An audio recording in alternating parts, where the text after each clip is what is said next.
아빠 살려줘. 나 쫓겨났어. 아빠 보고 싶어. 아빠 나 갈 데가 없어. 아빠 보고 싶어. 아빠, 나 살려줘. 나 쫓겨났어. 나 갈 데가 없어. 그날은 12월 부산 남항대교 아래 바닷바람이 뼛속까지 파고들던 밤이었습니다. 66 최 회장은 5년째 아무도 읽지 않는 딸의 번호로 문자를 보내고 있었습니다. 죽은 딸에게 하루도 빠짐없이 말을 거는 것이 그의 유일한 숨구멍이었으니까요. 그런데 그 순간 5년 동안 단 한 번도 울린 적 없던 휴대폰에서 띠링 소리가 울렸습니다. 최 회장의 손이 그대로 굳어버렸습니다. 화면에는 분명히 딸의 번호, 하지만 적혀 있는 문장은 처음 보는 절규였습니다. 이 문자를 보낸 사람은 과연 누구였을까요? 오늘의 사연 시작 전에 구독과 좋아요 눌러주세요. 어디서 듣고 계신지 댓글 남겨주시면 반갑게 인사드릴게요. 사연 시작합니다. 파도 소리가 들리시나요? 철썩, 철썩. 부산 남항대교 아래로 차가운 겨울 바닷바람이 쌩쌩 불어옵니다. 이곳에서 평생 물류회사를 일궈온 66의 최강진 회장. 남들이 보기에는 번듯한 회사 사장님의 부족할 것 없는 백만장자라며 부러워들 하지요. 하지만 최 회장의 마음은 구멍난 독처럼 공허하기만 했습니다. 돈이 다 무슨 소용이고 저 넓은 바다가 다 무슨 소용일까요? 하나뿐인 금쪽 같은 딸 소연이가 세상을 떠난 지 벌써 5년이나 지났는데 말입니다. 최 회장은 오늘도 퇴근길의 습관처럼 딸의 자취가 남은 작은 아파트로 향했습니다. 사실 회장님 댁이야 대궐 같고 으리으리하지만 최 회장은 거기가 싫었습니다. 너무 넓어서 발소리가 울리는 게 꼭 귀신 나올 것 같았거든요. 대신 소연이가 시집가면 주려고 미리 사두었던 이 작은 아파트 방 한 칸이 최 회장에게는 유일한 숨구멍이었습니다. 방문을 열면요. 아직도 소연이 냄새가 나는 것 같습니다. 달콤한 복숭아 향기 같기도 하고 갓 빨래한 포근한 비누 냄새 같기도 한 그 냄새요.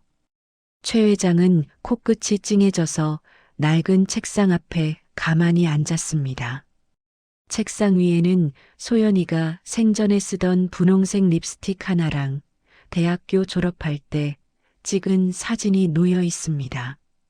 사진 속 소연이는 학사모를 쓰고 세상을 다 가진 것처럼 환하게 웃고 있네요. 우리 강아지 아빠 왔어. 오늘도 밖이 참 춥다.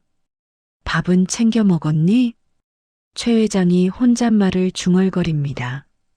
누가 보면 미친 사람이라 하겠지만 최 회장은 이 시간이 제일 행복합니다. 그는 거친 손등으로 눈가를 쓱 닦아내고는 안경을 고쳐 썼습니다. 그리고는 품 안에서 휴대폰을 꺼내 들었지요. 손가락이 마디마디 굵고 투박해서 자판 누르는 것도 쉽지가 않습니다. 돋보기를 코끝에 걸치고 떨리는 손가락으로 정성스럽게 글자를 하나하나 찍어 누릅니다. 소연아, 아빠다. 오늘도 바다는 예쁘구나. 내가 좋아하는 광안대교 불빛도 아주 환해. 아빠는 오늘 점심에 내가 좋아하던 볶국을 먹었어. 근데 내가 없어서 그런지 국물이 영 싱겁더라. 최 회장은 이 문자를 보내기 위해 한 달에 몇만 원씩 나가는 딸의 휴대폰 요금을 5년째 꼬박꼬박 내고 있습니다. 통신사에서는 해지된 번호가 아닙니다라는 안내만 나올 뿐이지만 최 회장에게는 이 번호가 딸과 연결된 마지막 생명줄이었습니다. 우리 딸, 아빠는 이제 늙었나 보다. 무릎도 시리고 자꾸 깜빡깜빡해. 근데 내 얼굴은 어쩜 이렇게 어제 본 것처럼 생생할까? 소연아, 보고 싶다. 정말 미치도록 보고 싶어. 최 회장은 전송 버튼을 눌렀습니다. 화면에는 발송 완료라는 글자가 떴지만 그 옆에 붙은 숫자 1은 사라질 기미가 보이지 않습니다. 읽을 사람이 없으니까요. 그래도 최 회장은 휴대폰을 가슴에 꼭 품었습니다. 이렇게라도 하면 저 하늘나라 어디쯤에 있을 딸에게 마음이 닿을 것 같았거든요. 그는 창밖의 검은 바다를 멍하니 바라보았습니다. 부산항의 배들이 백고동 소리를 붑니다. 뿌 마이너스 그 소리가 꼭 최 회장의 속마음이 타들어가는 소리처럼 서글프게 들려왔습니다. 돈 벌면 뭐 하나 맛있는 거 사줄 자식이 없는데, 성공하면 뭐 하나 이 넓은 집에서 같이 웃어줄 내 새끼가 없는데, 최 회장의 어깨가 들썩였습니다. 여러분, 우리도 그렇지 않습니까? 자식 다 키워놓고 이제 좀 살만하다 싶으면 몸이 아프고 자식들은 제 갈 길 가기 바쁘지요. 최 회장은 그 부귀영화를 다 누리면서도 정작 딸에게 사랑한다는 말 한마디 제대로 못한 게 천추의 한이 되었습니다. 그래서 오늘도 바다로 허공으로 답장 없는 문자를 보냅니다. 그런데 말입니다. 바로 그때였습니다. 정적만 가득하던 방 안에 기이한 소리가 울려 퍼졌습니다. 띠링. 최 회장의 눈이 번쩍 뜨였습니다. 5년 동안 단 한 번도 울린 적 없던 딸의 휴대폰에서 아주 작은 알림음이 들려온 것입니다. 최 회장의 심장이 쿵쾅거리기 시작했습니다. 설마 이게 꿈인가요? 아니면 정말 기적이 일어난 걸까요? 최 회장은 떨리는 손으로 책상 위에 놓인 딸의 휴대폰을 집어들었습니다. 화면에는 믿을 수 없는 글자가 선명하게 박혀 있었습니다. 자, 부산의 최 회장이 기적 같은 알림 소리에 가슴을 쓸어내릴 때, 저 멀리 서울의 어느 낡고 비좁은 동네에서는 가슴 찢어지는 비명이 터져 나오고 있었습니다. 이번에는 우리 하은이의 이야기를 한번 들어보시지요. 서울 변두리의 아주 오래된 연립주택입니다. 겨울바람이 창문 틈새로 휘익, 휘익 소리를 내며 칼바람을 몰고 들어오네요. 이 춥고 컴컴한 방 안에 고등학교 1학년 17살 하은이가 웅크리고 앉아 있습니다. 하은이는 2년 전 교통사고로 부모님을 한나란시에 모두 여의었습니다. 세상에 이런 날벼락이 어디 있을까요? 우리네 인생, 자식 앞세우는 것도 죄라지만 부모를 한꺼번에 잃은 저 어린 것의 심정은 오죽하겠습니까? 그나마 하은이 곁에 남은 건 아빠의 여동생, 그러니까 고모라는 사람뿐이었습니다. 하은아, 걱정하지 마. 고모가 내 엄마 아빠 되어줄게. 처음엔 그렇게 사탕 발림 소리를 하더니 이 고모라는 여자가 본색을 드러내는 데는 반년도 걸리지 않았습니다. 지금 방 밖에서 들려오는 소리를 한번 들어보세요. 쾅, 쾅, 쾅. 문을 발로 차는 소리에 하은이의 가녀린 어깨가 움찔움찔 떨립니다. 정한! 정한! 당장 문 안 열어? 죽었어? 살았어! 술 냄새가 진동하는 목소리, 하은이 고모입니다. 이 여자는 하은이 부모님이 남겨주신 작은 아파트며 꼬박꼬박 나오던 보험금이며 저축해둔 돈까지 싹 다 가로챘습니다. 그것도 모자라 이제는 하은이가 매일같이 품에 안고 자는 부모님의 마지막 유품, 그 작은 금반지 하나까지 내놓으라고 난동을 피우는 중입니다. 고모, 제발요. 이건 우리 엄마가 저 대학 갈 때 주겠다고 하신 거란 말이에요. 제발 그만하세요. 하은이가 울먹이며 대답했습니다. 하지만 돌아오는 건 가슴을 후벼 파는 악담뿐이었지요. 야, 이현아! 내 부모 잡아먹고 차 남은 주제에 어디서 말대꾸야? 내 애비 어미가 남긴 그 쥐꼬리만한 돈, 그거 관리해주느라 내가 얼마나 골치 아픈 줄 알아? 내가 먹는 밥, 내가 입는 옷, 다 내 피 같은 돈에서 나가는 거야. 재수 없는 년, 너 때문에 내 팔자가 이 모양이라고. 세상에 어떻게 자기 오빠 자식한테 저런 막말을 할 수 있을까요?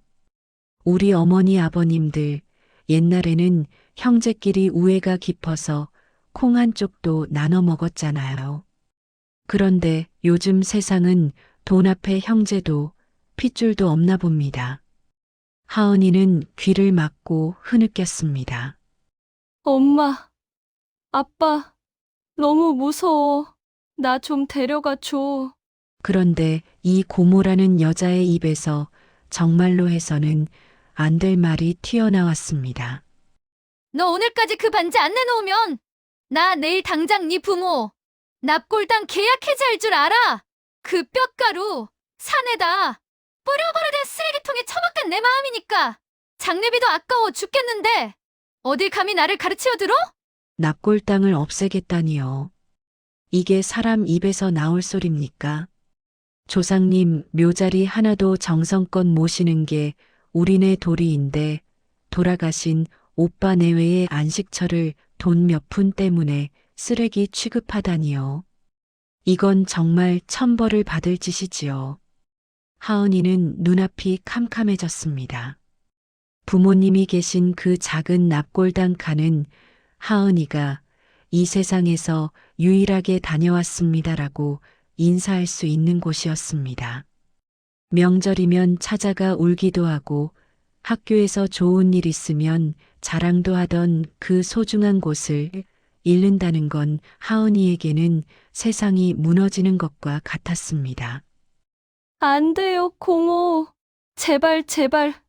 그것만은 하지 마세요. 제가 잘못했어요. 제가 다 할게요. 밥도 안 먹고 빨래도 다 하고 돈도 벌어올게요. 그러니까 우리 엄마 아빠는 건드리지 마세요. 하은이는 차가운 방바닥에 무릎을 꿇고 빌었습니다. 손바닥이 발갛게 닳도록 비비며 빌고 또 빌었. 하지만 방문 너머로 들려오는 건 깔깔깔 거리는 비열한 웃음소리뿐이었습니다. 그럼 내일까지 당장 돈 될 만한 거 다 내놔. 안 그러면 진짜로 내 부모 흔적까지 싹 지워버릴 테니까. 알았어?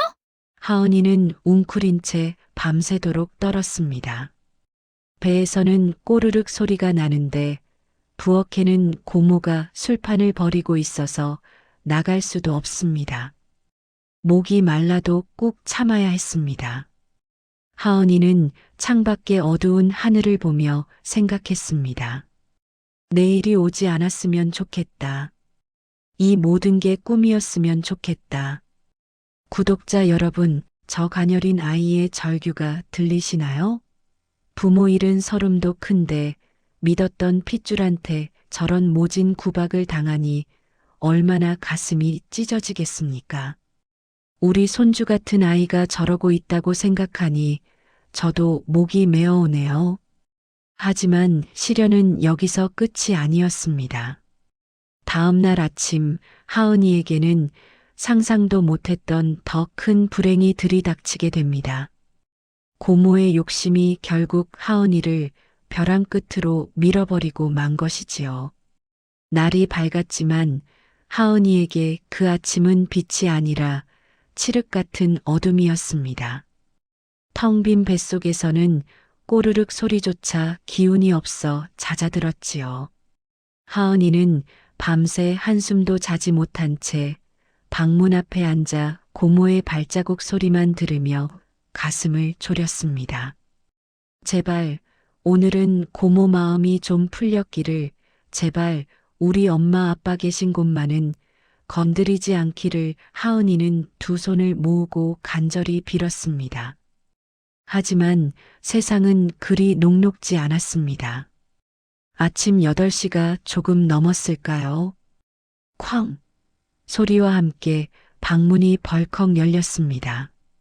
술이 덜 깬 건지 아니면 돈독이 올라 눈이 뒤집힌 건지 고모의 얼굴은 불그락푸르락 험악하기만 했습니다. 고모는 들어오자마자 하은이의 가느다란 팔목을 낚아채더니 바닥으로 내동댕이 쳤습니다. 당장 안 일어나? 너 내가 어제 한 말 우습게 들었지? 그 금반지 어디다 숨겼어? 당장 내놔! 하은이는 바닥에 엎드린 채 고개를 가로저었습니다. 고모, 제발요. 이건 정말 안 돼요. 우리 엄마가 저한테 주신 마지막 선물이에요. 이거 팔면 저 정말 부모님 얼굴을 어떻게 봐요? 하은이의 목소리는 갈라지고 힘이 없었습니다. 그러자 고모의 입에서 뱀 같은 악담이 쏟아져 나왔습니다. 부모 얼굴? 야, 이 재수 없는 것사! 내 부모가 왜 죽었는지 몰라서 물어? 너 같은 걸 자식이라고 낳아놓고 앞길 막막하니까 하늘이 데려간 거야. 내가 그놈의 금덩어리 붙잡고 있을수록 내 애비 어미는 저승에서도 발을 못 뻗어. 그게 다 내 부모가 지은 죄값인데 네가 뭔데 효녀 노릇이야? 꼴값 떨지 말고 당장 내놔! 고모는 하은이의 가방을 빼서 바닥에 다 쏟아버렸습니다. 낡은 공책, 몇 안 되는 옷가지들이 바닥에 나뒹굴었지요. 그리고 마침내 하은이가 옷 안쪽에 실로 묶어 고이 간직하던 작은 주머니를 찾아냈습니다. 고모의 눈이 번쩍 뜨였습니다. 그 안에는 하은이 어머니의 유품인 금반지 2돈이 들어 있었거든요. 옳거니 여기 있었네. 진작 내놓을 것이지. 사람 손 타게 만들어? 이거면 내 밀린 이자 갚고도 남겠다. 고모는 반지를 가로채고는 하은이를 향해 비릿한 웃음을 지었습니다. 하은이는 무너지는 가슴을 부여잡고 고모의 다리에 매달렸습니다. 고모, 안 돼요. 그거 돌려주세요. 우리 엄마 반지잖아요. 고모 오빠, 물건이잖아요. 하지만 고모는 하은이의 가슴팍을 사정없이 발로 밀어냈습니다. 어디서 오빠 소리가 나와? 내 오빠는 죽었어. 너 같은 불길한 년 때문에 죽었다고. 이제 이 집에서 내가 먹을 밥은 없어 아니. 내가 숨 쉴 공기도 아까워. 내 애비가 남긴 돈. 그동안 내 년이 처먹고 입은 걸로 다 퉁쳤으니까. 이제 당장 이 집에서 꺼져. 고모는 하은이의 짐들을 검은 비닐봉지에 쑤셔 넣더니 현관 밖으로 던져버렸습니다. 복도에 툭툭 떨어지는 소리가 꼭 하은이의 심장이 떨어지는 소리 같았습니다. 하은이는 맨발로 복도에 밀려나갔습니다. 고모, 갈 데 없어요. 저 학교도 가야 하고 부모님 납골당은요? 납골당 비용은 내주셔야죠. 현관문이 닫히기 직전 고모가 문틈으로 얼굴을 들이밀고는 침을 뱉듯 쏘아붙였습니다. 납골당? 웃기고 있네. 야, 내가 미쳤냐? 죽은 인간들 방세 내주게? 오늘 당장 전화해서 계약 해지할 거야. 뼈가루를 길바닥에 뿌리든 개천에 버리든 내가 가서 알아서 해. 그리고 다시는 내 눈앞에 나타나지 마. 한 번만 더 오면 그땐 진짜 내 부모 이름 석자까지 세상에서 싹 지워버릴 테니까. 쾅! 소리와 함께 육중한 철문이 닫혔습니다. 복도에는 차가운 정적만이 감돌았지요. 하은이는 차가운 시멘트 바닥에 주저앉아 닫힌 문을 멍하니 바라보았습니다. 어제까지만 해도 집이라 부르던 곳, 부모님의 온기가 아주 조금이라도 남아있던 그곳에서 하은이는 완전히 지워졌습니다. 어머니, 아버지 여러분, 저 어린 것의 심정이 어땠을까요? 부모님 뼈라도 편안히 모시게 해달라고 빌고 빌었는데 돌아오는 건 부모님을 쓰레기 취급하는 모진 말뿐이었습니다. 하은이는 울음조차 나오지 않았습니다. 너무 기가 막히고 가슴이 꽉 막히면 사람은 눈물보다 먼저 숨이 막히는 법이니까요. 하은이는 복도에 흩어진 비닐봉지를 주섬주섬 챙겼습니다. 구멍난 양말, 때 묻은 교복, 이게 하은이가 가진 세상의 전부였습니다. 밖에는 겨울비가 추적추적 내리기 시작했습니다. 갈 곳 없는 아이의 어깨 위로 차가운 빗방울이 떨어졌습니다. 하은이는 부들부들 떨리는 다리로 겨우 일어섰습니다.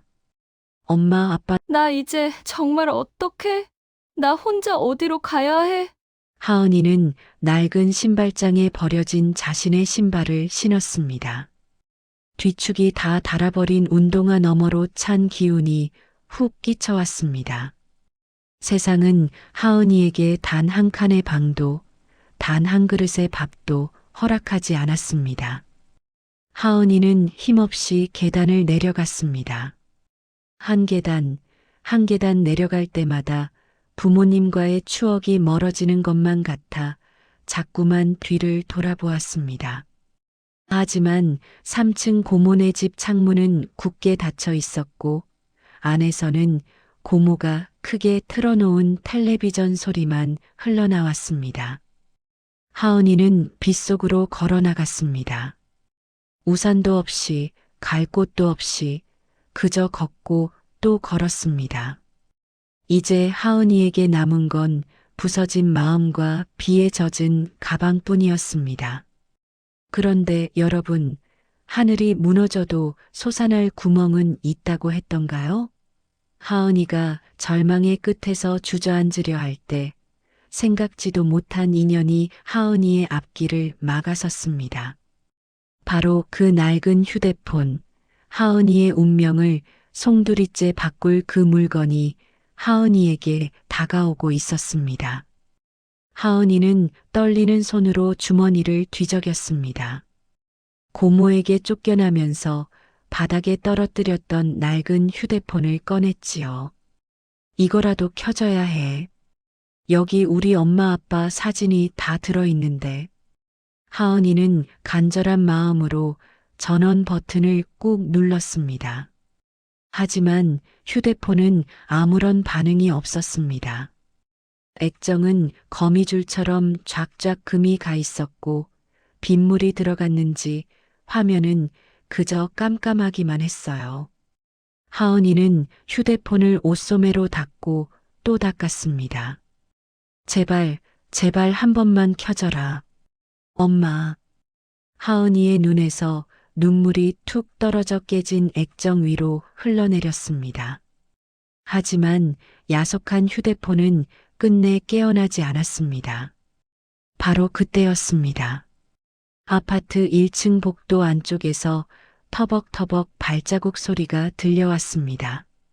하은이는 혹시 고모가 마음을 돌려나오나 싶어 고개를 번쩍 들었지요. 하지만 나타난 사람은 고모가 아니라 옆집에 사시는 덕순 할머니였습니다. 덕순 할머니는 동네에서 마음씨 좋기로 소문난 분이셨어요. 평소에도 하은이가 고모한테 구박받는 걸 보며 쯧쯧, 저 어린 것이 무슨 죄라고 하며 안쓰러워하셨지요. 할머니는 장바구니를 들고 가다 멈춰서서 하은이를 내려다보았습니다. 아이고, 하은아, 이 빗속에 여기서 뭐하고 있니? 몸이 아주 물에 빠진 생쥐꼴이구나. 덕순 할머니가 깜짝 놀라 하은이에게 달려왔습니다. 하은이는 할머니를 보자 참았던 울음이 터져버렸어요. 할머니, 고모가 저가라고. 우리 엄마 아빠 납골당도 다 없애버린대요. 휴대폰도 망가졌어요. 하은이는 할머니의 젖은 앞치마를 붙잡고 서럽게 울었습니다. 할머니는 하은이의 차가운 손을 감싸 쥐었습니다. 세상에, 세상에. 저 독한 것, 결국 애를 길바닥으로 내몰았구먼. 천벌을 받을 거야, 천벌을. 할머니는 하은이를 이끌고 경비실 옆비를 피할 수 있는 좁은 공간으로 자리를 옮겼습니다. 할머니는 하은이의 깨진 휴대폰을 보더니 긴 한숨을 내쉬었습니다. 휴대폰이 아주 박살이 났네. 연락할 데도 없어서 어떡하누. 할머니는 잠시 생각에 잠기더니 장바구니 깊숙한 곳에서 작은 상자 하나를 꺼냈습니다. 아가, 이거 한번 써볼래? 우리 손주가 군대 가기 전까지 쓰던 건데 이번에 새 걸로 바꾸면서 집에 놔두고 갔단다. 내가 아까워서 서랍에 넣어뒀는데 번호도 그대로 살아있고 아주 깨끗해. 할머니가 건넨 것은 하얀색의 아주 깨끗한 휴대폰이었습니다. 하은이는 떨리는 손으로 그 휴대폰을 받았습니다. 할머니, 이거 정말 제가 써도 돼요? 저는 돈도 없는데. 할머니는 하은이의 머리를 쓰다듬어 주었습니다. 돈은 무슨 돈이야? 저대로 두면 고철덩어리밖에 안 되는 건데 너한테 가면 귀한 보물이 되겠지. 연락이 돼야 어디든 도움을 청할 것 아니냐. 얼른 켜보렴. 하은이가 휴대폰 옆면의 버튼을 꾹 누르자 화면에 환한 불빛이 들어왔습니다. 그리고 잠시 후 통신사 로고가 뜨면서 휴대폰이 깨어났습니다. 구독자 여러분, 그런데 여기서 정말 기막힌 운명의 장난이 일어납니다. 덕순 할머니의 손주가 쓰던 이 휴대폰의 번호, 그 번호가 무엇이었을까요? 통신사에서는 번호가 해지되고 일정 시간이 지나면 그 번호를 다른 사람에게 다시 배정해 줍니다. 그런데 이 휴대폰에 걸려있던 번호가 바로 부산의 최강진 회장이 5년째 애타게 문자를 보내고 있던 딸 소연이의 옛날 번호였던 것입니다. 그 사실을 꿈에도 모르는 하은이는 그저 휴대폰이 켜진 것이 신기하고 고마울 뿐이었지요. 하은이는 할머니에게 연신 고개를 숙였습니다. 할머니, 정말 고맙습니다. 잊지 않을게요. 정말로요. 할머니는 하은이의 비닐봉지 속에 10,000원짜리 지폐 한 장을 찔러 넣어주며 말했습니다. 이걸로 따뜻한 국밥이라도 한 그릇 사 먹어라. 비 맞아서 감기 걸리면 큰일 나니까. 어떻게든 살아야 한다, 하은아. 알았지? 하은이는 할머니와 헤어져 빗속으로 다시 걸어 나갔습니다. 비록 몸은 젖고 갈 곳은 없었지만 손안에 쥐어진 휴대폰의 온기가 꼭 누군가 내 손을 잡아주는 것처럼 따뜻하게 느껴졌습니다. 하은이는 어느 건물 지하상가 계단 밑에 자리를 잡았습니다. 그리고 휴대폰의 전송함을 열어보았지요. 그런데 이게 웬일일까요? 휴대폰을 켜자마자 메시지 알림이 띠링, 띠링하고 연달아 울리는 게 아니겠습니까? 하은이는 조심스럽게 문자 메시지를 확인했습니다. 우리 딸 소연아, 비가 오는데 우산은 챙겼니? 아빠는 오늘도 내 걱정뿐이다. 사랑한다, 내 딸아. 너는 아빠 인생의 전부란다. 하은이는 눈을 비비고 다시 보았습니다. 아빠, 이게 누구 아빠지? 소연이가 누구지? 하은이는 가슴이 두근거렸습니다. 잘못 온 문자라는 건 알았지만 그 아빠라는 단어가, 그 사랑한다는 말줄임표가 하은이의 텅 빈 가슴 속을 파고들었습니다. 마치 하늘에 계신 우리 아빠가 나에게 보내는 편지처럼 하은이는 그 문장들을 하나하나 손으로 쓸어내렸습니다. 세상 모두가 나를 버렸다고 생각했는데 이 낯선 기계 속에는 나를 그토록 그리워하는 누군가의 진심이 가득 차 있었던 것이지요. 하은이는 차가운 시멘트 계단에 앉아 이름 모를 아저씨가 보낸 문자들을 처음부터 끝까지 읽고 또 읽었습니다. 빗소리는 여전히 거칠었지만 하은이의 마음속에는 아주 작은 등불 하나가 켜진 것 같았습니다. 하지만 여러분, 이 따뜻한 위로도 잠시였습니다. 하은이 앞에는 더 가혹한 현실이 기다리고 있었거든요. 빗줄기는 점점 더 거세지고 하은이가 머물던 지하상가 계단 밑까지 물이 차오르기 시작했습니다. 하은이는 이제 정말 어디로 가야 할까요? 빗줄기가 이제는 아주 사정없이 퍼붓습니다. 우르릉 쾅쾅 하늘도 노했는지 무시무시한 천둥 소리까지 들려오네요. 우리 하은이는 그 좁고 컴컴한 지하상가 계단 밑에서 몸을 잔뜩 웅크리고 있었습니다. 비에 젖은 옷이 몸에 착 달라붙어 얼음장처럼 차가운데 그 어린 것이 기댈 곳이라곤 눅눅한 시멘트 벽뿐이었지요. 계단 틈새로 빗물이 줄줄 새어 들어옵니다. 하은이는 젖은 운동화를 벗어 던지고 맨발을 가슴팍으로 끌어당겼습니다. 온몸이 부들부들 떨리고 입술은 이미 퍼렇게 질려 있었지요. 배에서는 꼬르륵 소리조차 기운이 없어 잦아들었습니다. 그때였어요. 어두운 계단 밑을 환하게 비추는 빛이 있었습니다.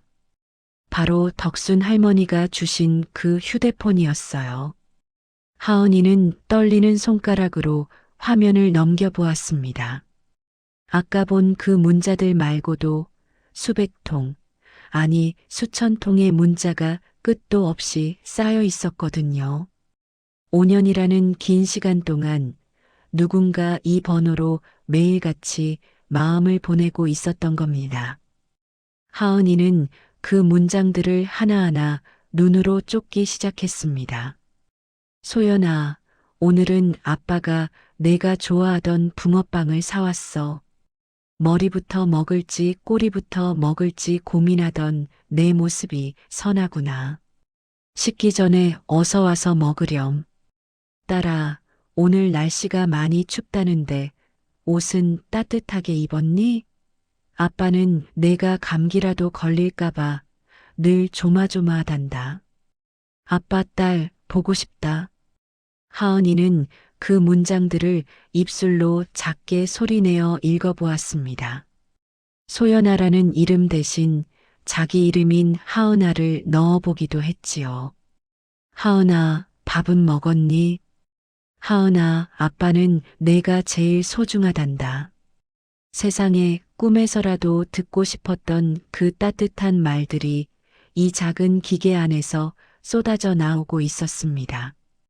고모가 퍼부었던 재수 없는 년, 내 부모 잡아먹은 년 같은 가시 돋친 말들에 난도질 당했던 하은이의 마음이 이 낯선 아저씨의 문자 한 줄에 조금씩 아물어가는 것 같았습니다. 우리 어머니 아버지들도 그렇지요? 자식들 키울 때 밥 먹었냐? 차 조심해라 소리를 입에 달고 사셨잖아요. 그때는 그게 잔소리인 줄만 알았는데 막상 홀로 남겨진 하은이에게는 그 소리가 천사의 음성보다 더 귀하게 들렸던 겁니다. 하은이는 휴대폰을 가슴에 꼭 품었습니다. 비록 이 문자의 주인공은 자기가 아니지만 누군가 세상 어디선가 자기를 이토록 아끼고 사랑해 주는 것 같은 착각이 들었거든요. 하지만 몸은 정직했습니다. 비를 너무 많이 맞은 탓에 하은이의 이마는 불덩이처럼 뜨거워지기 시작했어요. 숨을 쉴 때마다 가슴이 따끔거리고 기침이 콜록콜록 터져 나왔습니다. 뱃속에서는 비틀리는 통증이 밀려왔지요.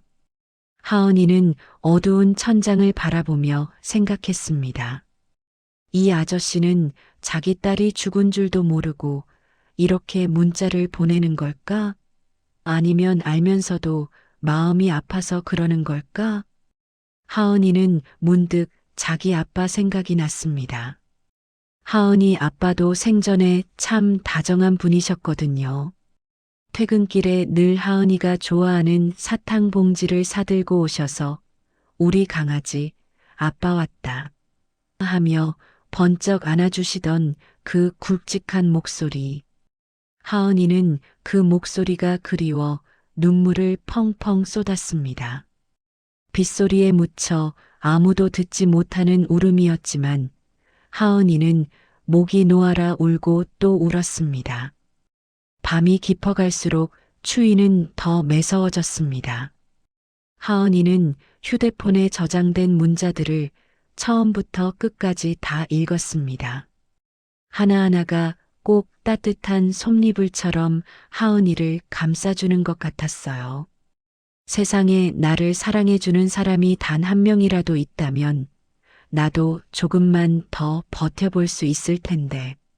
하은이는 그런 마음으로 휴대폰을 쥐고 며칠 만에 처음으로 얕은 잠이 들었습니다. 꿈속에서 하은이는 따뜻한 방에 앉아 엄마가 끓여준 보글보글 된장찌개를 먹고 있었습니다.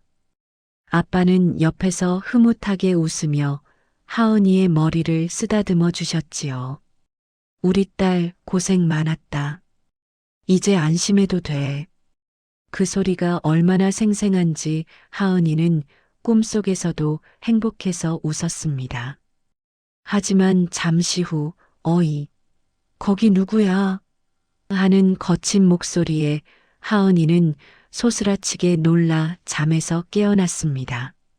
상가 경비원이 손전등을 비추며 계단 밑으로 내려오고 있었지요.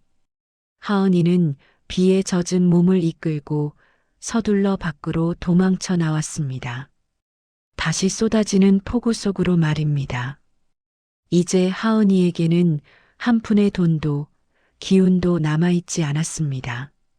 다리는 후들거리고 눈앞은 핑핑 돌았지요.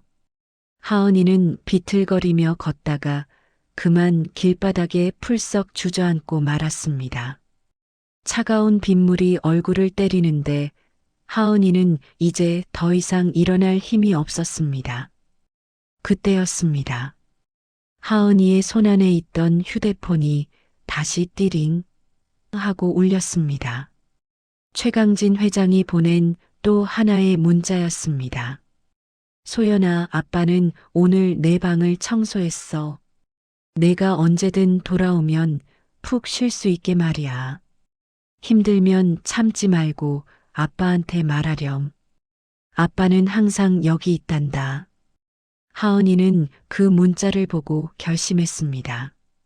나도 누군가에게 힘들다고 말하고 싶어. 나도 살고 싶어. 우리 엄마 아빠 납골당도 지켜야 하고 나도 다시 학교에 가고 싶어. 하은이는 떨리는 손가락으로 답장 버튼을 눌렀습니다. 5년 동안 아무도 대답하지 않았던 그 번호로 하은이의 마지막 절규가 담긴 문자가 적히기 시작했습니다. 구독자 여러분, 비 오는 날 창밖을 보고 있으면 마음이 참 싱숭생숭하시지요? 저 비가 그치면 해가 뜨려나 싶다가도 때로는 그 빗소리가 꼭 누군가의 흐느낌처럼 들리기도 합니다. 지금 우리 하은이가 있는 그 거리에도 하늘이 구멍난 듯 비가 퍼붓고 있습니다. 이제 하은이에게 남은 힘은 손가락 하나 까딱할 정도뿐입니다. 영상 만드는 저에게도 응원 댓글 부탁드려요. 구독과 좋아요는 큰 힘이 됩니다. 하늘도 참 무심하시지요. 지하상가 경비원에게 쫓겨난 하은이는 이제 갈 곳이 정말로 없었습니다. 비바람은 더 거세져서 우산 없는 하은이의 온몸을 사정없이 때려 눕힙니다. 흠뻑 젖은 교복 치마는 무거운 돌덩이처럼 다리를 끌어내리고 하은이는 텅 빈 공원 벤치 근처에서 그만 무릎을 꿇고 말았습니다. 엄마, 아빠, 나 너무 추워. 이제 정말 못 가겠어. 입술은 이미 보라색으로 변해버렸고 하은이의 숨소리는 쌕쌕거리며 가파르게 들려옵니다. 머리는 불덩이처럼 뜨거운데 몸은 얼음장처럼 차가우니 이게 바로 생사람 잡는 곧불이 아니고 무엇이겠습니까? 우리 구독자님들도 자식들 키울 때 애가 열이라도 나면 밤새 물수건 적셔가며 애간장을 태우셨지요? 그런데 지금 이 가련한 아이 옆에는 그 흔한 물 한 모금 챙겨줄 사람 하나가 없습니다. 바로 그때였습니다. 품속에 있던 휴대폰이 진동을 울렸습니다. 덕순 할머니가 주신 그 휴대폰이었지요.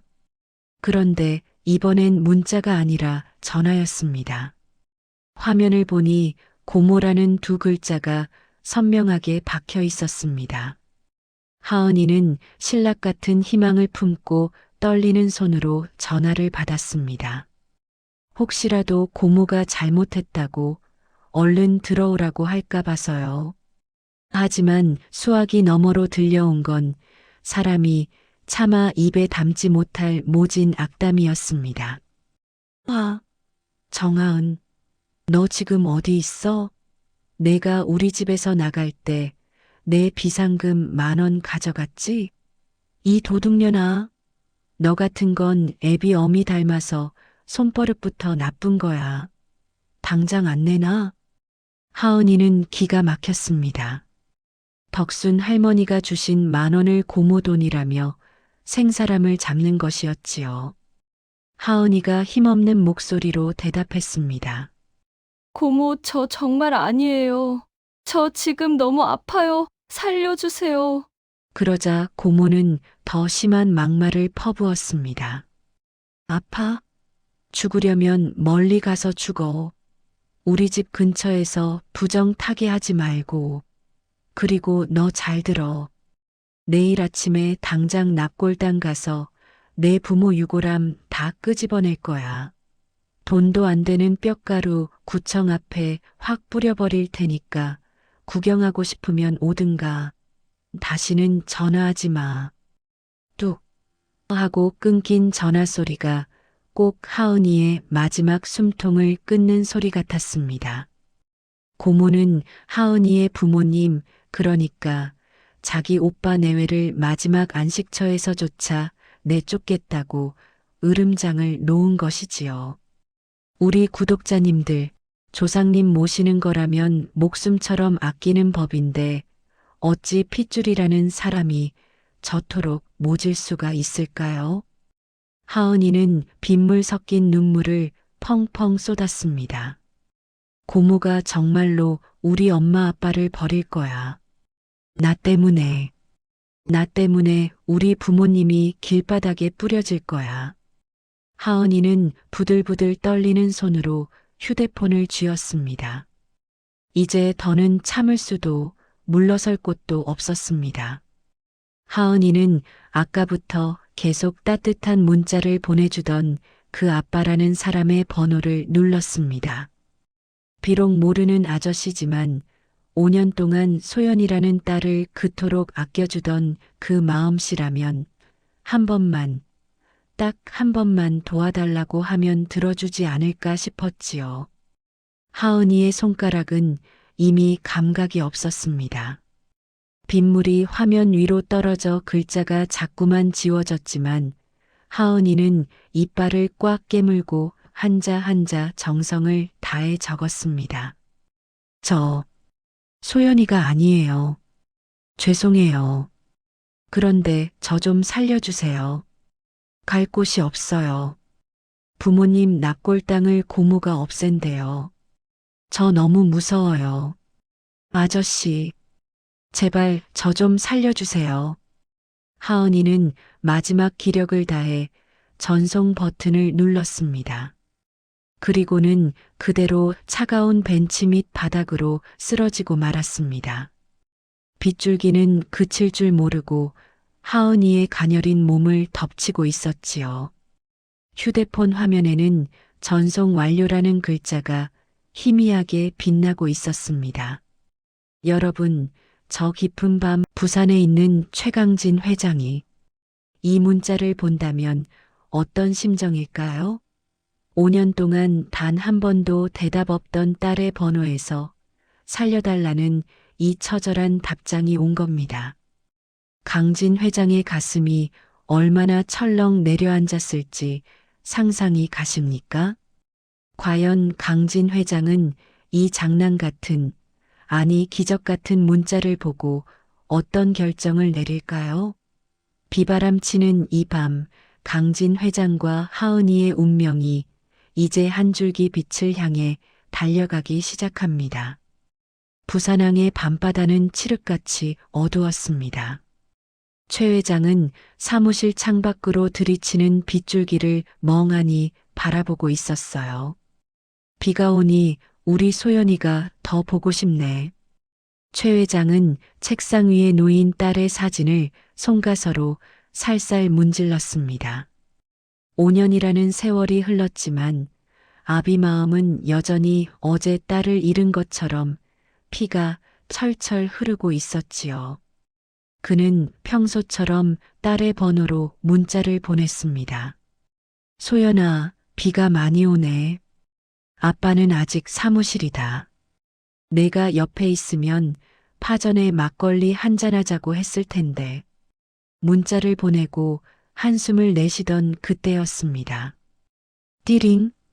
아주 짧고 날카로운 알림 소리가 조용한 사무실을 갈랐습니다. 최 회장은 귀를 의심했습니다. 이게 무슨 소리야? 최 회장의 시선이 책상 위 휴대폰으로 향했습니다.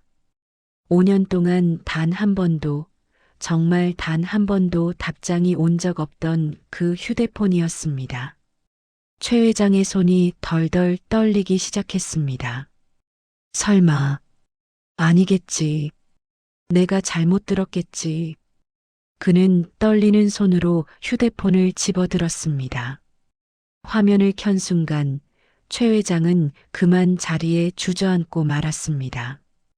5년 만에 그토록 기다렸던 딸의 번호로 답장이 와 있었거든요. 하지만 문자를 읽어 내려가던 최 회장의 얼굴은 순식간에 하얗게 질려버렸습니다. 저, 소연이가 아니에요. 죄송해요. 그런데 저 좀 살려주세요. 갈 곳이 없어요. 부모님 납골 땅을 고모가 없앤대요. 저 너무 무서워요. 아저씨, 제발 저 좀 살려주세요. 최 회장은 숨이 턱 막혔습니다. 이게 대체 무슨 일이야? 소연이가 아니라고? 그럼 이 사람은 누구야? 처음엔 어떤 놈이 감히 내 딸 번호를 가지고 장난을 쳐 하는 화가 치밀어 올랐습니다. 5년 동안 애지중지 지켜온 딸과의 비밀 통로를 도둑맞은 기분이었거든요. 그런데 문자를 다시 읽고 또 읽어보니 최 회장의 눈에 눈물이 고였습니다. 살려달라고? 부모님 납골 땅을 없앤다고? 최 회장은 그 짧은 글자들 사이에서 뚝뚝 떨어지는 처절한 아픔을 느꼈습니다. 이건 장난으로 쓸 수 있는 글이 아니었습니다. 세상 천지에 기댈 곳 하나 없는 어린 영혼이 마지막으로 내뱉는 비명이었습니다. 어머니, 아버지 여러분, 우리도 살면서 그런 적 있지 않습니까? 너무 힘들어서 누구라도 좋으니 내 손 좀 잡아달라고 마음속으로 외치던 그런 때 말입니다. 최 회장은 이 낯선 아이의 문자를 보며 5년 전 자신의 딸 소연이를 떠올렸습니다. 그때 우리 딸도 이렇게 힘들다고 말하고 싶었을까? 아빠인 내가 바빠서 못 들은 건 아닐까? 최 회장은 가슴을 쾅쾅 쳤습니다. 내가 우리 딸은 못 구했지만 이 아이는 그냥 둘 수 없어. 이 번호를 쓰고 있다는 건 어떤 식으로든 하늘에 있는 우리 딸이 나한테 보낸 신호가 분명해. 최 회장은 벌떡 일어나 비서실로 전화를 걸었습니다. 여보세요. 김 비서. 지금 당장 사람 좀 수소문해. 이 휴대폰 번호 지금 어디서 신호가 잡히는지 당장 알아내라고. 지금 당장. 최 회장의 목소리가 사무실 벽을 울렸습니다. 비서는 깜짝 놀라 되물었지요. 회장님, 갑자기 그 번호는 왜요? 해지된 번호 아니었습니까? 최 회장은 소리를 질렀습니다. 토 달지 말고 시키는 대로 해. 1분, 아니 1초가 급해. 그 아이 죽어가는 소리가 내 귀에 들린단 말이야. 제발, 제발 좀 찾아내. 최 회장은 전화를 끊고도 진정이 되지 않아 거칠게 숨을 몰아쉬었습니다. 밖에는 천둥이 치고 비가 억수같이 쏟아지고 있었지요. 최 회장은 창문에 머리를 대고 간절히 빌었습니다. 소연아, 내가 아빠한테 보낸 아이니? 아빠가 이번에는 늦지 않게 해줄 거지? 제발 그 아이 좀 지켜줘.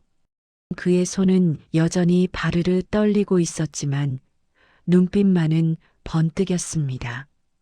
5년 만에 처음으로 최 회장의 가슴속에 뜨거운 불덩이가 타오르기 시작한 것입니다. 자, 부산에서 서울까지는 먼 길입니다. 비는 쏟아지고 앞은 보이지 않는데 과연 최 회장은 이 가련한 하은이를 찾아낼 수 있을까요? 하은이의 숨이 멎기 전에 이 기적 같은 만남이 이루어질 수 있을까요? 자, 여러분.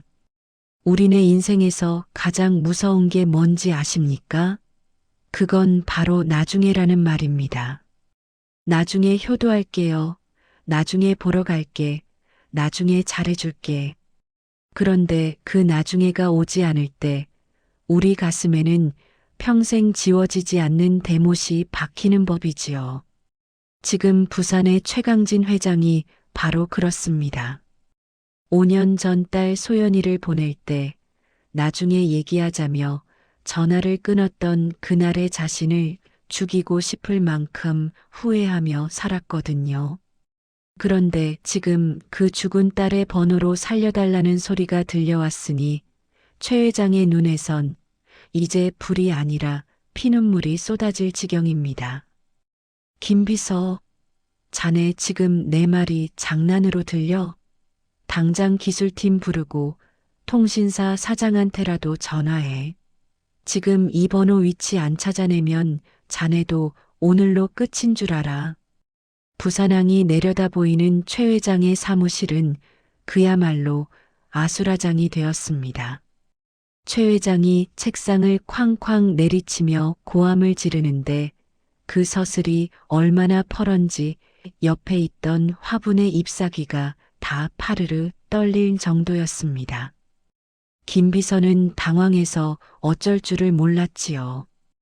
회장님, 진정하십시오. 5년 전에 해지된 번호인데 어떻게 위치를 잡습니까? 이건 분명히 기계가 오류가 났거나 누가 장난을 치는 걸 겁니다. 장난? 장난이라고 했어? 최 회장은 김 비서의 멱살을 잡을 듯이 다가갔습니다. 최 회장의 눈이 핏발이 서서 무시무시했습니다. 자네 자식이 죽어가면서 살려달라고 문자를 보냈어도 그따위 소리가 나와? 내 딸 소연이가 5년 동안 한마디도 없다가 오늘 처음으로 입을 열었어. 소연이가 아니더라도 이 번호를 쓰는 그 어린 영혼이 지금 죽어가고 있단 말이야. 내 귀에는 그 아이 숨 넘어가는 소리가 들려. 이 답답한 사람아. 최 회장은 떨리는 손으로 직접 전화기를 들고 서울지사의 보안팀장에게 전화를 걸었습니다. 나 최강진이다. 지금 당장 비상 연락망 가동해. 내 딸 번호로 마지막 신호가 잡힌 곳, 거기가 어딘지 5분 안에 찾아내. 못 찾아내면 나 오늘 서울 가서 다 갈아엎을 줄 알아.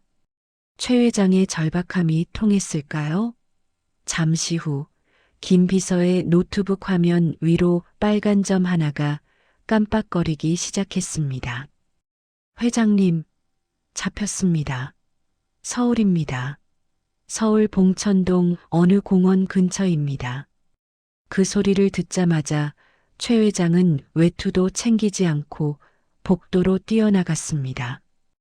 엘리베이터를 기다릴 시간도 아까워 계단을 굴러가듯 내려갔지요.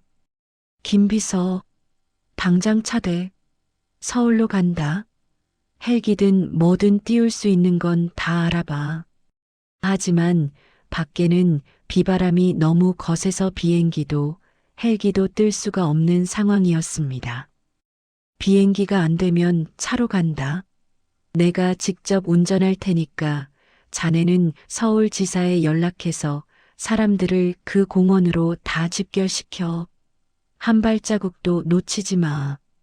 최 회장은 직접 운전대를 잡았습니다.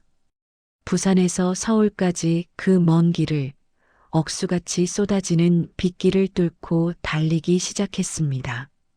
와이퍼가 싹싹 소리를 내며 유리창을 닦아내지만 쏟아지는 빗줄기는 앞을 가로막았습니다. 최 회장의 심장은 엔진 소리보다 더 크게 요동쳤습니다. 조금만 기다려라. 아저씨가 간다. 아니, 아빠가 갈게. 제발 살아만 있어다오. 최 회장은 핸들을 꽉 쥔 채 과거를 회상했습니다. 소연이가 어릴 적 밤중에 갑자기 열이 펄펄 끓었을 때가 있었지요. 그때 최 회장은 맨발로 딸을 업고 빗길을 뛰어 병원으로 향했습니다. 아빠, 나 죽는 거야? 하고 묻던 어린 소연이에게 아빠가 있잖아. 아빠가 널 어떻게 죽게 놔두니라고 말하며 엉엉 울던 그날. 그런데 정작 소연이가 정말로 힘들었을 땐 곁에 있어주지 못했습니다. 이번엔 안 돼. 이번에는 절대 안 놓쳐. 최 회장이 고속도로를 미친 듯이 질주하고 있을 때 하은이의 휴대폰이 다시 울렸습니다. 최 회장이 보낸 확인 전화를 하은이가 받지 못하자 최 회장은 하은이의 상태가 심각하다는 것을 직감했습니다. 그런데 바로 그때 하은이의 번호로 다시 전화가 걸려왔습니다. 최 회장은 심장이 터질 듯한 기분으로 전화를 받았습니다. 여보세요.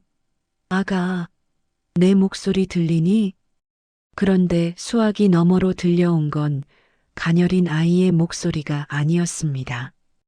뱀처럼 징그럽고 날카로운 여자의 목소리, 바로 하은이 고모였습니다. 어머, 웬 늙은 남자 목소리야? 아, 정하은, 어디서 이런 늙은 구렁이 같은 놈을 꼬셔서 전화를 받게 해? 아, 너 당장 그 전화 안 내놔? 내 부모 유골함 내 눈앞에 있다. 최 회장은 피가 거꾸로 솟는 기분이었습니다. 당신 누구야? 사람 목숨이 왔다 갔다 하는데 지금 무슨 망발을 하는 거야? 고모는 코웃음을 치며 더 심한 막말을 내뱉었습니다. 나 하은이 고모다 왜? 야, 너 하은이한테 돈 빌려준 놈이냐? 그년 지금 우리 돈 10,000원 훔쳐서 달아난 도둑년이야. 내 오빠 잡아먹고 내 집안 거덜냈다고. 너도 편들 거면 같이 되져버려. 어디서 감히 나한테 큰 소리야? 내일 아침이면 내가 그렇게 애지중지하는 하은이 부모 뼈가루 저기 개천물에 확 쏟아버릴 테니까 그런 줄 알아. 최 회장은 이를 악물었습니다. 사람의 탈을 쓰고 어떻게 그런 말을. 당신 똑똑히 들어. 내가 누군지 곧 알게 될 거야. 그 아이 머리카락 하나라도 건드렸다간 당신 인생뿐만 아니라 당신 조상 묘까지 다 갈아엎어 줄 테니까. 최 회장은 전화를 끊고 엑셀을 더 세게 밟았습니다. 이런 악마 같은 어린애를 사지로 몰아넣었구나. 최 회장의 눈에 살기가 돌았습니다. 평생 점잖게 살아온 그였지만 지금 이 순간만큼은 저 여자의 목을 비틀어서라도 하은이를 구하고 싶었습니다. 비바람은 점점 더 거세지고 서울 톨게이트가 드디어 눈앞에 보였습니다. 최 회장의 이마에는 땀과 눈물이 뒤섞여 흐르고 있었지요. 거의 다 왔다. 김비서, 공원 위치 정확히 찍어. 서울 애들 도착했어? 김비서가 떨리는 목소리로 대답했습니다. 회장님, 서울팀이 지금 공원에 도착했는데 비가 너무 많이 와서 사람 찾기가 쉽지 않답니다. 가로등도 다 꺼졌고 사방이 깜깜해서 아무것도 안 보인대요. 최 회장은 소리를 질렀습니다. 안 보이면 손으로라도 훑어. 흙탕물 속이라도 뒤지란 말이야. 그 아이 지금 숨이 넘어가고 있어. 최 회장의 차가 서울 도심을 가로질러 하은이가 쓰러져 있는 봉천동 공원 입구에 도착했습니다. 기잉 마이너스 타이어 타는 냄새와 함께 차가 멈춰 섰습니다. 최 회장은 문을 박차고 나갔습니다. 쏟아지는 비가 온몸을 적셨지만 그는 아랑곳하지 않고 어두운 공원 숲으로 뛰어들어갔습니다. 아가, 어디 있니? 소연아? 아니, 아가. 최 회장의 외침이 빗소리에 묻혀 흩어집니다. 심장은 터질 것 같고 다리는 후들거리는데 최 회장은 멈출 수가 없었습니다. 바로 저 앞 희미하게 빛나는 작은 빛 하나가 보였습니다. 빗물에 젖어 꺼져가는 휴대폰 화면의 불빛이었습니다. 최 회장은 본능적으로 그곳을 향해 몸을 던졌습니다. 과연 최 회장은 그곳에서 하은이를 찾아낼 수 있을까요? 하은이의 가냘픈 심장은 아직 뛰고 있을까요? 구독자 여러분, 자식 키우다 보면 가슴이 철렁 내려앉는 순간들이 있지요. 시장통에서 애 손을 놓쳤을 때, 아니면 밤늦게까지 애가 안 들어와서 골목 어귀를 서성일 때 말입니다. 그때 그 심정은 말로 다 못합니다. 지금 빗줄기가 쏟아지는 서울의 저 컴컴한 공원 숲속 66의 최강진 회장이 바로 그 마음으로 흙탕물 범벅이 되어 뛰고 있습니다. 소연아, 아가, 내 목소리 들리면 대답 좀 해다오. 제발. 비바람이 얼굴을 사정없이 때려 눈도 제대로 뜨기 힘든 밤입니다. 최 회장은 넘어져서 무릎이 까지고 손바닥에 피가 맺히는데도 아픈 줄을 몰랐습니다. 구두는 이미 진흙구덩이에 빠져 벗겨진 지 오래고 맨발로 자갈길과 진흙탕을 밟으며 미친 듯이 소리를 질렀지요. 어디 있니, 아가? 아빠가 왔다. 아빠가 왔어. 저 멀리 보안팀 직원들이 손전등을 비추며 회장님, 이쪽입니다. 여기 뭐가 보입니다. 하고 소리를 지릅니다. 최 회장은 심장이 터질 것 같은 고통을 참고 그곳으로 몸을 던졌습니다. 빗물에 씻겨 내려간 흙더미 옆 커다란 느티나무 아래에 무언가 희미하게 빛나고 있었습니다. 가까이 다가가 보니 그건 바로 하은이가 손에 꼭 쥐고 있던 휴대폰이었습니다. 빗물에 젖어 화면이 깜빡깜빡하며 마지막 숨을 몰아쉬듯 빛을 내고 있었지요. 그리고 그 옆에 한 아이가 낙엽처럼 웅크리고 누워 있었습니다. 하은이였습니다. 최 회장은 그 자리에 털썩 주저앉았습니다. 아이고 세상에. 아가.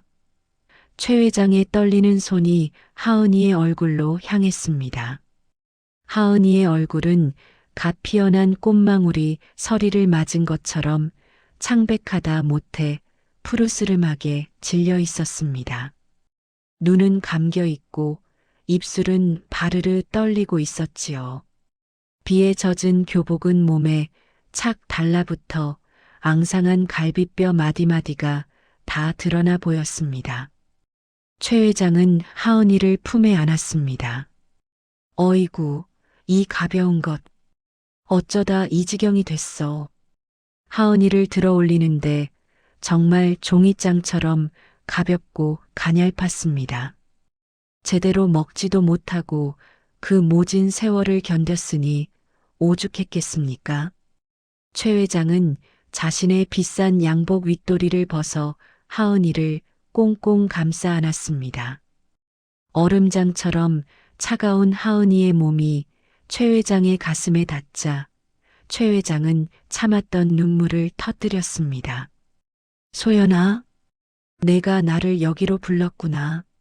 내가 이 아이를 좀 살려달라고 아빠를 부른 게 맞구나. 최 회장은 하은이를 품에 안고 뛰기 시작했습니다. 비켜, 다 비켜. 차대. 병원으로 간다. 당장 서울에서 제일 큰 병원으로 연락해. 최 회장의 고함에 공원이 들썩였습니다.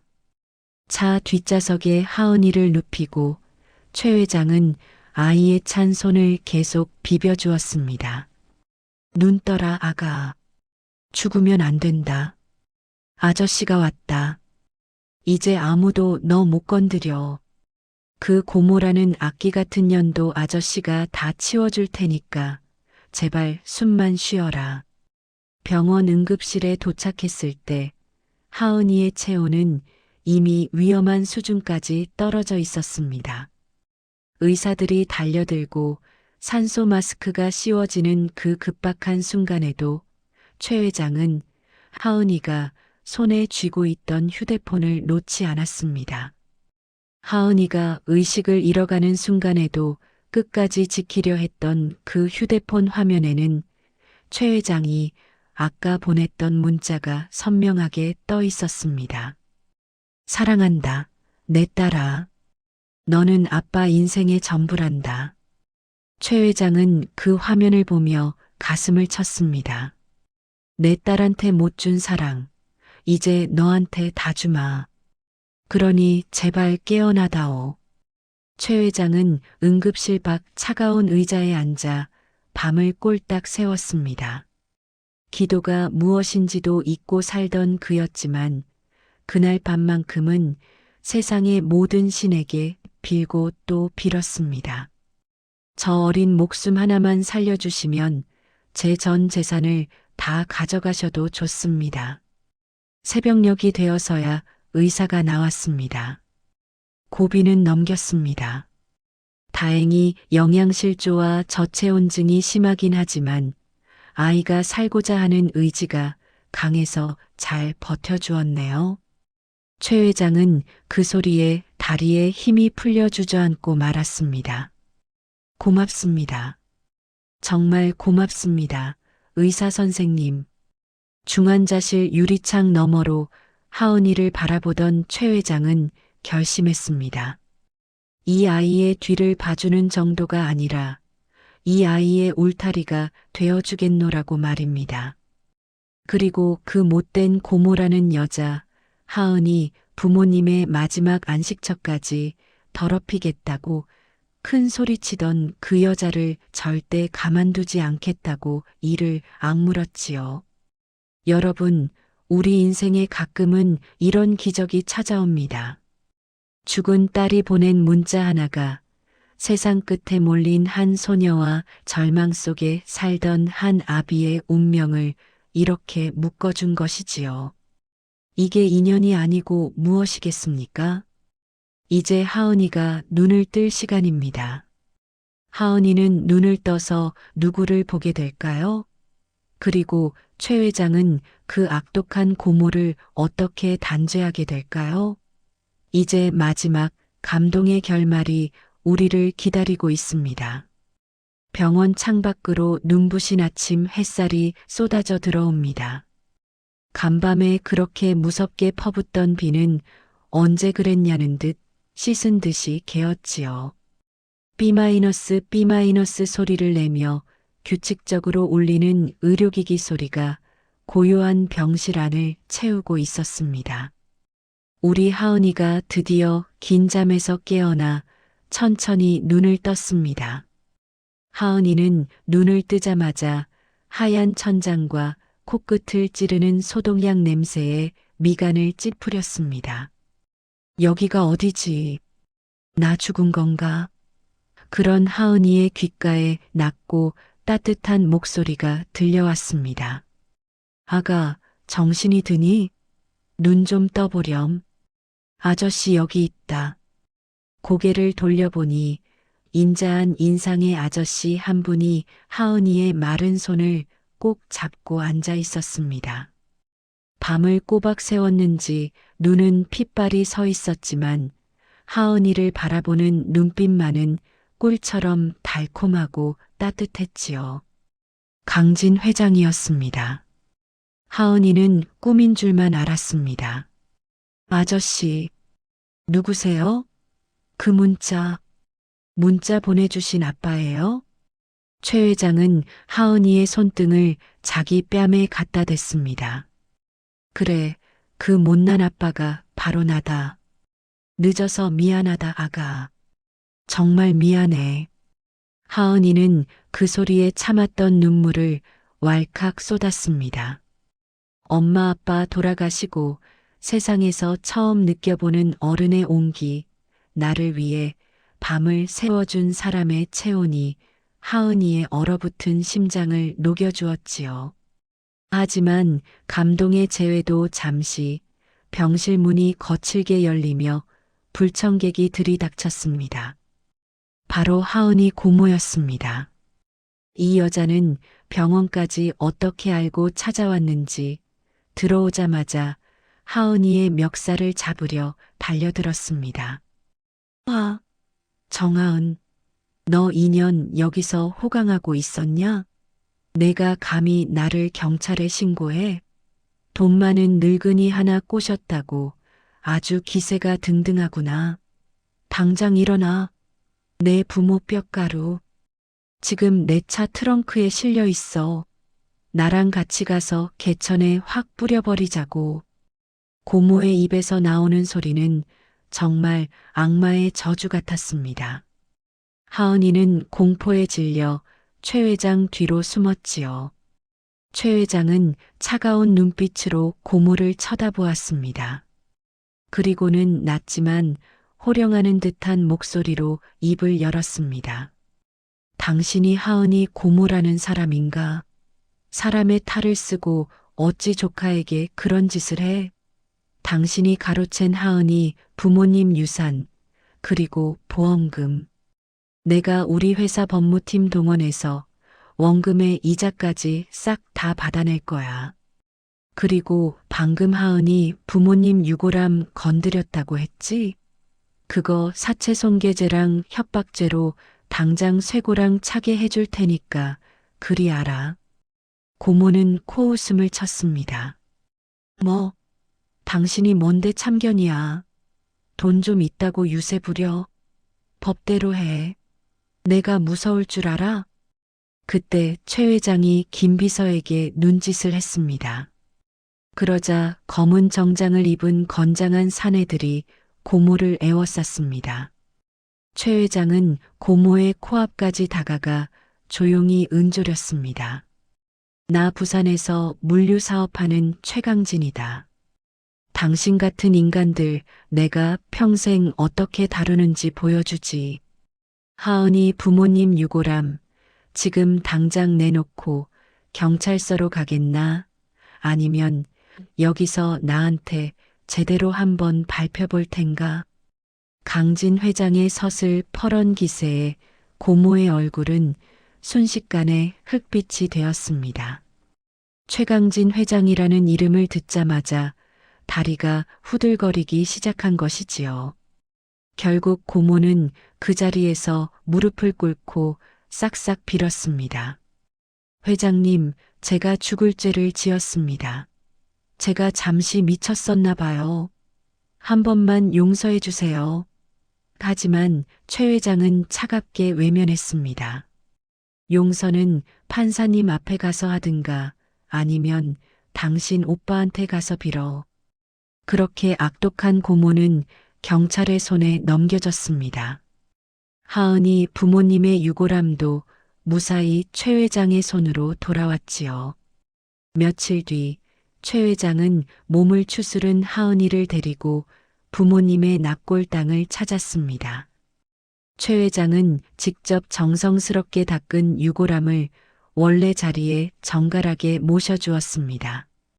그리고는 하은이와 함께 절을 올렸지요. 하은양 부모님, 이제 안심하십시오. 이 아이는 이제 제 딸입니다. 제가 제 목숨보다 더 귀하게 키우겠습니다. 하은이는 부모님의 사진을 보며 엉엉 울었습니다. 엄마, 아빠, 이제 걱정 마. 나 지켜주는 아빠가 생겼어. 나 이제 안 울고 잘 살게. 돌아오는 길, 최 회장은 차 안에서 하은이에게 작은 상자 하나를 건넸습니다. 상자 안에는 예쁜 분홍색 휴대폰이 들어 있었지요. 이건 이제 내 번호다. 더 이상 소연이 번호가 아니야. 오직 정하은, 너만을 위한 번호란다. 하은이가 휴대폰을 켜자마자 메시지가 하나 도착했습니다.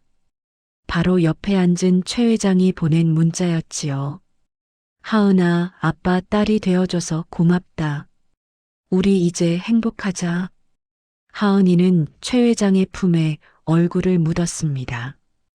5년 전 딸을 잃고 시간이 멈췄던 한 남자와 세상 끝에서 버려졌던 한 소녀가 이제 서로의 상처를 보듬으며 새로운 가족이 된 것입니다. 구독자 여러분, 우리 인생 참 모질고 힘들 때 많지요? 하지만 견디다 보면 이렇게 생각지도 못한 인연이 기적처럼 다가오기도 합니다. 내 자식 귀한 줄 알면 남의 자식 귀한 줄도 알아야 한다는 옛말, 그 마음 하나가 한 아이의 인생을 구하고 한 아비의 영혼을 살린 것입니다. 이제 최 회장과 하은이는 부산 바다가 보이는 따뜻한 집에서 매일 아침 같이 밥을 먹고 못다한 이야기를 나누며 살아가겠지요. 저 하늘에 있는 소연이도 아빠가 새로운 희망을 찾은 걸 보며 활짝 웃고 있을 겁니다.